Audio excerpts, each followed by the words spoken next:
Weewaawo embaga nno eya Ssaabakabona Jumba Luboya aligaweesa ne Sengakula Namasi ye yasooka.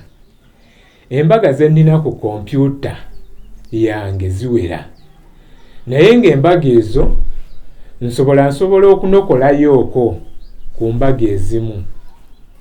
Nti Ssaabakabona oyo yennyini Jjajja Jumba Luboya aligaweesa mu 2008 alina omukyala gwe yawasa embaga nga tannafuuka Ssaabakabona, naye ng'ali mu nzikiriza ya buwangwa na nnono. Omukyala oyo yayitibwanga Dokita Tumusiime Kasiringi. Omukyala oyo yabeeranga Nabuti. Omukyala oyo ne Jjajja Jumba embaga yaabwe yaliwo mu 2008.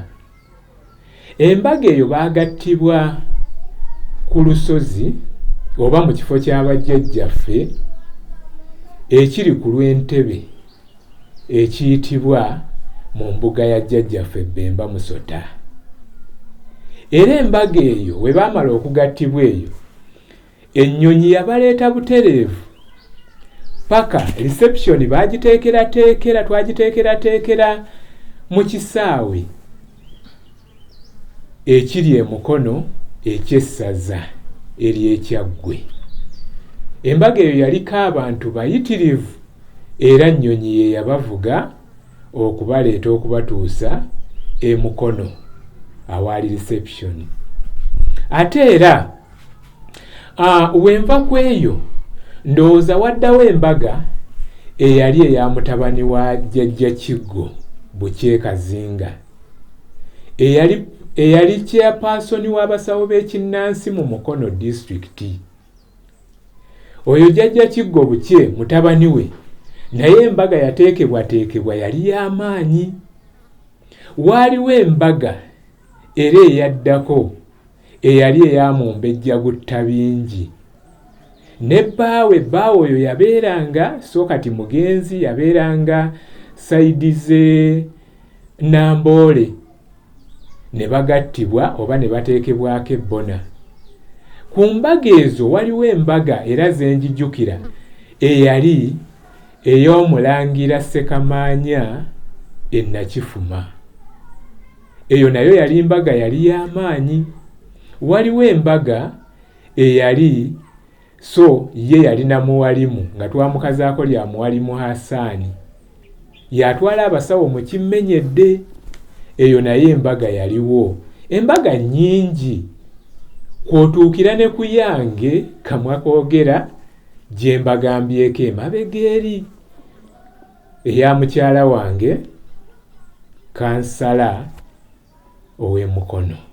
Kale embaga nnyingi mukadde wange sisobola zimenya n'enzimalayo. Weewaawo tumaze okukiraba nti mugatta abakole era enzikiriza y'obuwangwa n'ennono esiba ebbona. Weewaawo ebyo byonna bikolebwa ku mulembe ng'enzikiriza emaze okuwandiisibwa. Weewaawo Tuvudde waawo.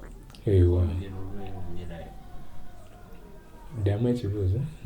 Tumaze okumanya nti mumaze okutereeza mumaze okulambika obulungi.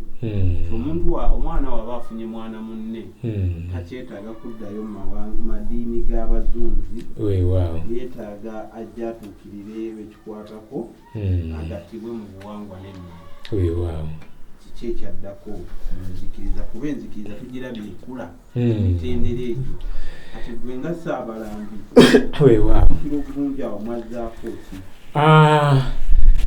We tumaze okuteekateeka embaga ne tuteekateeka graduations ne tuteekateeka buli mukolo gwonna mu nzikiriza, tweyongerayo n'okutandika okwagazisa abakkiriza okubeera nga basobola buli afunye mwana munne okugattibwa oba okuteekebwako ebbona mu nzikiriza y'obuwangwa n'ennono. Era ssebo mukadde wange n'abatuuliza mwenna mulina embaga gye mwakalaba mu nnaku zino ebadde mu kirowooza ku kitebe ky'enzikiriza y'obuwangwa n'ennono. Embaga eyo ebadde mu buwangwa n'ennono.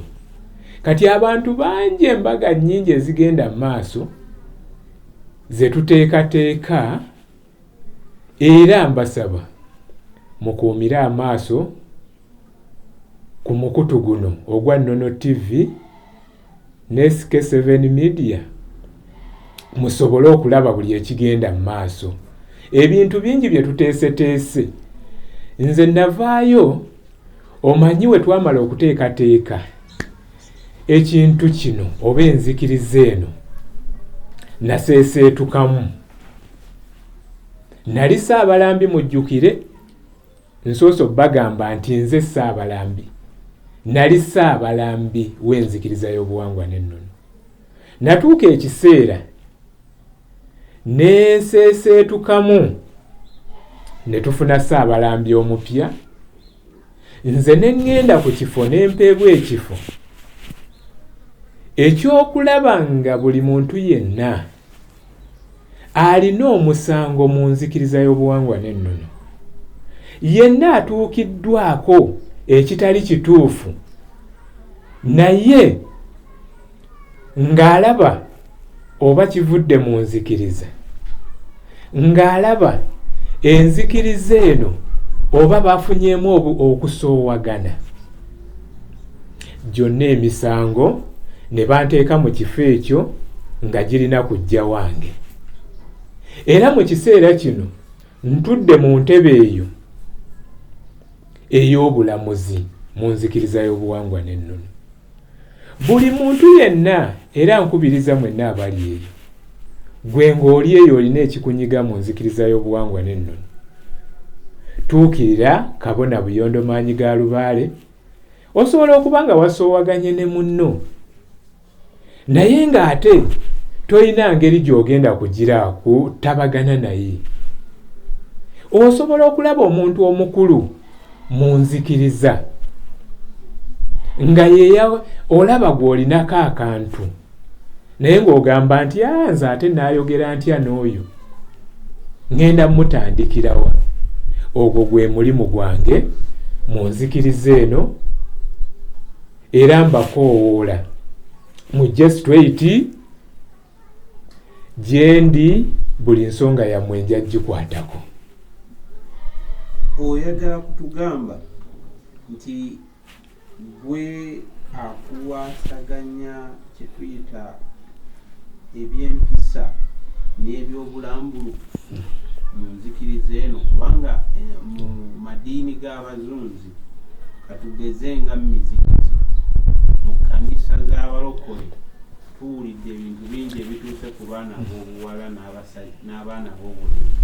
Weewaawo. Nga abasumba okubeevuunikako, abaana bawala okwevuunika ku baana b'obulenzi, weewaawo, okutunuzibwa mu mbuga za sitaani bo nga bamuyita, okulagibwa amakubo amakyamu, abantu okubakozesa nga tebabasasula, abamu okubakugira okusoma.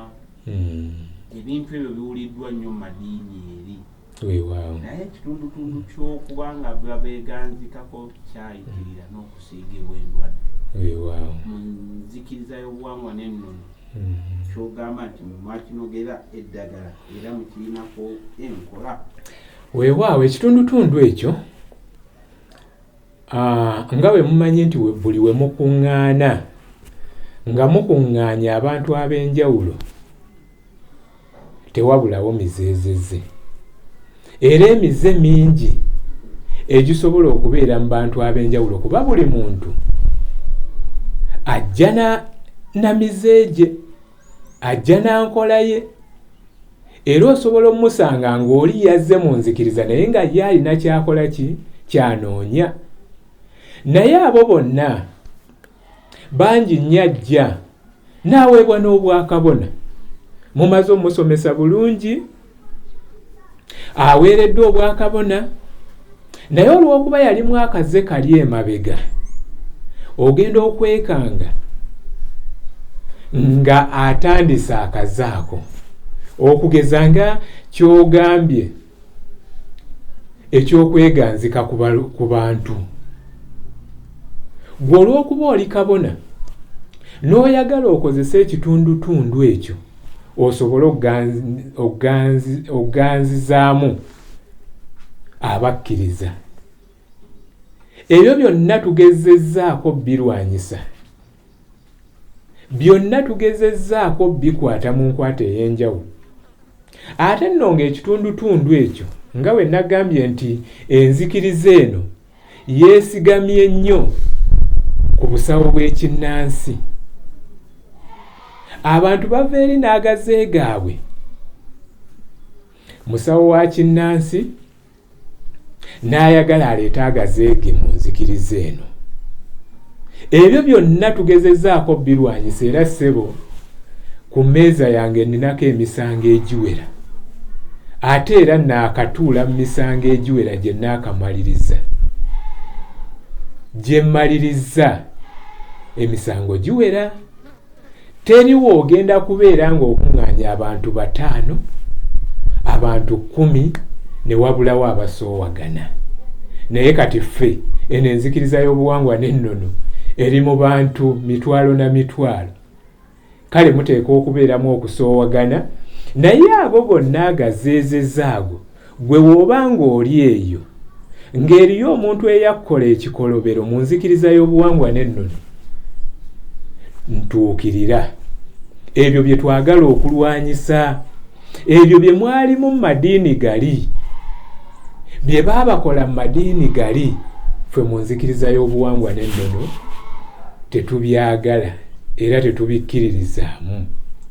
Oyo yenna abaakoze ekikolobero ne kisukkawo, nina obuyinza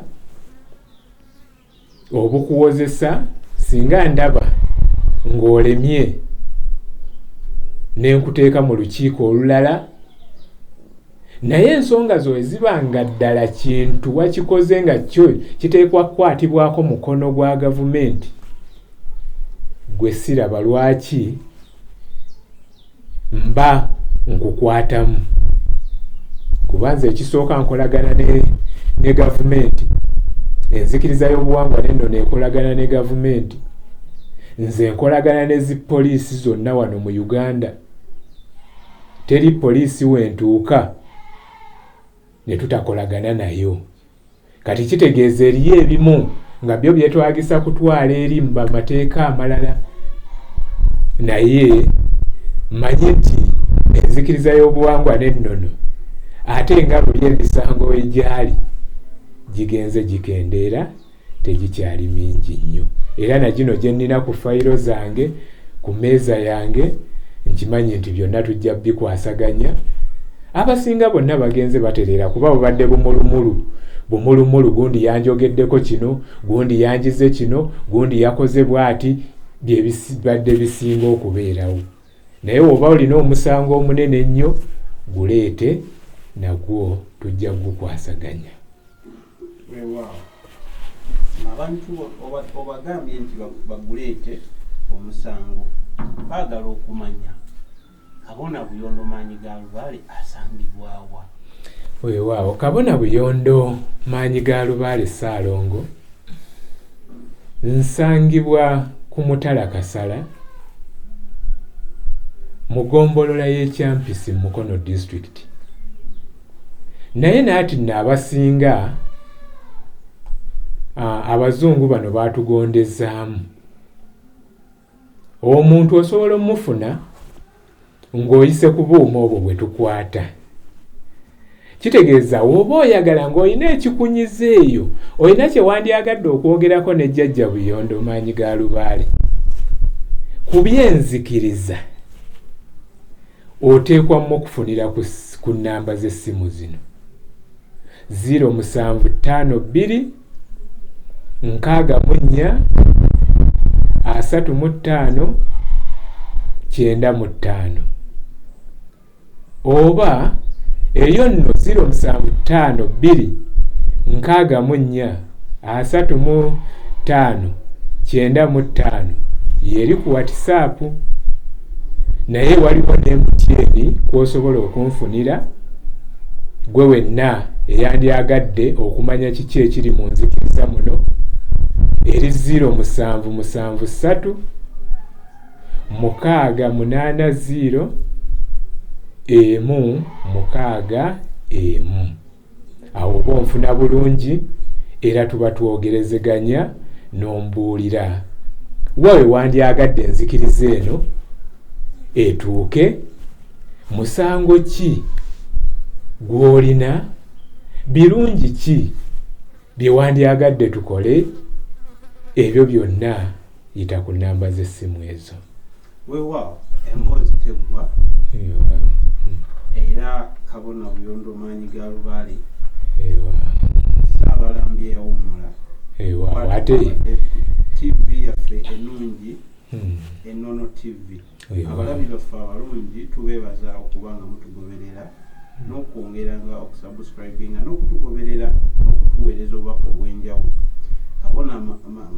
Kabona buyondo maanyi ga lubaale olunaku olwaleero tugenda kumwerekereza wabula tugenda mmuyiza mu kitundutundu ekyokubiri kubanga olugero era n'emboozi ya kabona ekyali mpanvu akyali mu kuvunda ku masinzizo ameka ge balina mu ggwanga.